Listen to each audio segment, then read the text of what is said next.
jawaab qura aanu tuuq bagaranay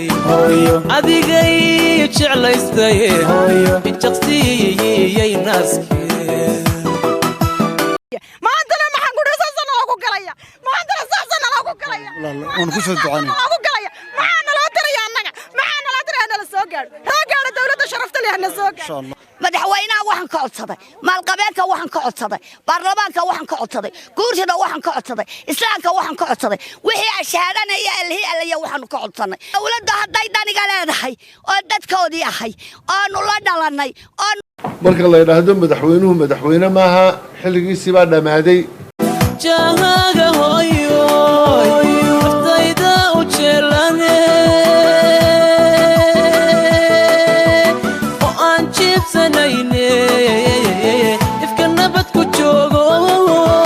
cadowgaaga haw jabin hooyo cadowgaaga haw jabin maanta aan kaga baxo halkaasaan jiifsanaa bartaasaanu jiifsanaa bartanaan jiifsadaa halkaa bannaan baan jiifsadaa waxa weeyaan ay iyo bahal iyo waraabe iyo wax walba halkaas inoogu yimaadaan madaxweynaha waxaan ka codsaday maalqabeedka waxaan ka codsaday baarlamaanka waxaan ka codsaday jahaaga hooyo naftayda u jeelane oo aan jiibsanayne ifka nabad ku joogo cadowgaaga haw jabin hooyo cadowgaaga haw jabin annaga iyo aydu saaxiibad bannaankan joogta 10 habeen ayaanu ayda ku jirnaa annaga iyo aydu meel isku meel maanu seexanaa waxaan salaamayaa Muuse Biixi waxaan leeyahay eedo maalintaan ku dooranaynay eedo aanu hayn Muuse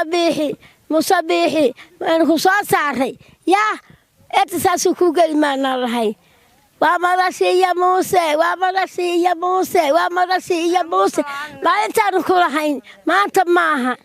noo dhaqdhaqaaq eedo meesha naga qaad ilaahay ka yaab eedo noo dhaqdhaqaaq meesha naga qaad Muuse meesha naga qaad waa madashiya Muuse naga qaad hanaga dhigaadayeen islaamaha hooyadaaya daraartii ilkaanu lahayn oo lugaanu lahayn maanta waa laga